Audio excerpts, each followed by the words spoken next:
Is recognized. Thank the Speaker. I thank my friend from Texas. And I would note that last week, for the first time in 7 years, we were able to offer amendments on the floor of this body, here on the floor, with a modified open rule, and for the first time in 10 years, be able to amend appropriations measures. Now, I believe that the gentleman doth protest too much. For the first time in 10 years, be able to amend appropriations measures on the floor. But, I'm sorry, other than appropriations measures. But the gentleman doth protest too much. The bills we're talking about here are 1 page each, and one is 6 pages. We've had these bills out there. They've been publicly available. They've been out there for 72 hours. And when the gentleman says, why are we doing this so quickly? I'll tell you why. Because I'm not going to look at another nurse, another doctor, another healthcare practitioner in my district who is begging to go do his or her job, to go care for the American people that they represent, that they want to take care of, and have to look at them and say, you can't do it because the federal government is telling you you can't, without any basis in science, without any basis rooted in any defense whatsoever.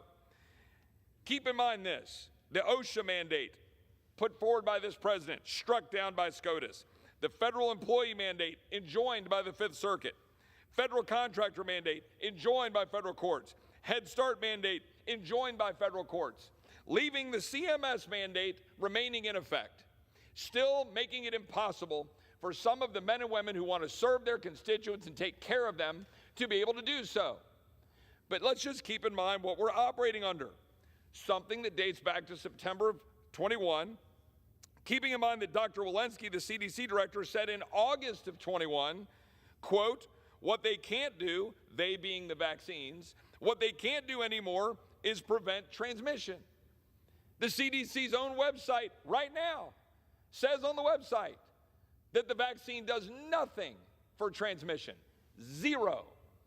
Yet that was the whole basis for the vaccine mandates, the whole reason given to have the power of the federal government unconstitutionally and wrongly stepping into the purview of American people wanting to carry out their livelihoods. And you have to look at them in the eye, you being us broadly, look at them in the eye and say, sorry, you can't do your job.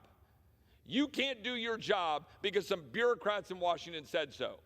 Now the President of the United States, lo and behold, says, oh, the groundhog has come out, and now on May 11th, suddenly we can go ahead and end these emergencies.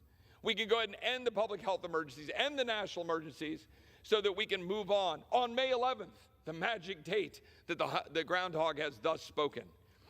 Right now, the American people are dying for us to actually stop the madness out of this town, interfering with their lives, and the Republican Party and the majority in the House are now doing that. With all due respect to the ranking member on Rules Committee, this rule is allowing for us to bring forward 4 very simple measures. They don't need a whole lot of going back and forth and debate and discussion. They're 4 simple measures. We debated them last night. They've been put forward. They're 1-page bills, 1-page bills. And American people understand what those bills say, is that these emergencies need to end. Now, let me be clear. I'm an equal opportunity basher of national emergencies that have been in existence for too long or shouldn't be here.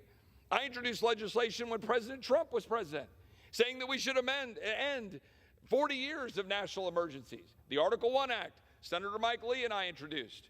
I invite my Democratic colleagues to just jump across the aisle and let's work together to end 40-year-old national emergencies, because we have no business carrying out business under emergency.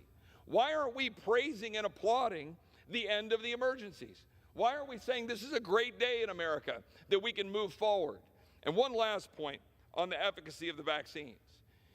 There are enormous questions that have been raised about the vaccines. There are the Americans that are around this country that are saying, I don't want to have something put into my arm through the force of government mandate. Why are we stepping over that for a vaccine that has been admitted by our own CDC director, by the CDC, by the NIH, to do nothing to stop transmission? My colleagues on the other side of the aisle do not want to address that. They want to hide behind, quote, the science. They want to say Congress has no role to step over into the executive branch and say, wait a minute, on behalf of the American people, enough.